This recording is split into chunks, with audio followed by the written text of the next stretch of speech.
ইনকিলাব মঞ্চের মুখপাত্র ও ঢাকা ৮ আসনের সম্ভাব্য স্বতন্ত্র প্রার্থী শরীফ ওসমান হাদিকে গুলির ঘটনায় একজনকে শনাক্ত করেছে পুলিশ। ডিএমপি কমিশনার বলছেন, অভিযুক্তদের শিগগিরই গ্রেফতার করা হবে। আসন্ন জাতীয় সংসদ নির্বাচনে প্রার্থীদের নিরাপত্তা জোরদারে ব্যবস্থা নেওয়া হচ্ছে বলেও জানান তিনি। শহীদুল্লাহ রাজুর রিপোর্ট। নতুন রিন গভীর থেকে পরিষ্কার করে কাপড়কে রাখে নতুনের মতো উজ্জ্বল। নতুন রিন অ্যাডভান্সড পাউডার। শুক্রবার দুপুরে ব্যাটারি চালিত চলন্ত রিকশায় বসা ওসমান হাদিকে জিরো ডিস্টেন্স থেকে গুলি করে মোটরসাইকেল আরোহী দুর্বৃত্তরা। ঘটনার পর থেকে অভিযুক্তদের শনাক্ত ও গ্রেপ্তারে মাঠে নামে আইনশৃঙ্খলা রক্ষাকারী বাহিনী। গুলির ঘটনার ২৪ ঘণ্টা পেরোনোর আগেই শনাক্ত করা হয়েছে একজনকে।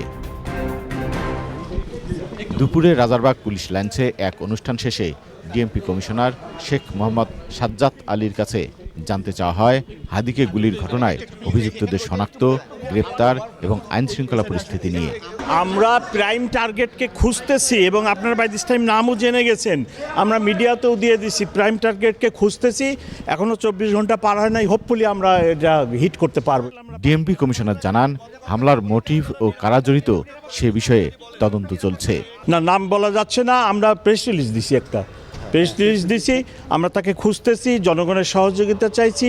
হোপফুলি আমরা এটা ডিটেক্ট করে ফেলাবো ইনশাআল্লাহ। দিস ইজ আন্ডার ইনভেস্টিগেশন, এর বেশি বলা সম্ভব না। ব্যবস্থা তাদের নিরাপত্তার ব্যাপারে ব্যবস্থা নিচ্ছে। সকালে এভারকেয়ার হাসপাতালের সামনে সংবাদ সম্মেলনে ওসমান হাদির উপর গুলির ঘটনায় জড়িতদের ৬ ঘন্টার মধ্যে গ্রেপ্তারের দাবি জানিয়েছে মঞ্চ ২৪। আমরা কি এই বাংলাদেশ চেয়েছিলাম?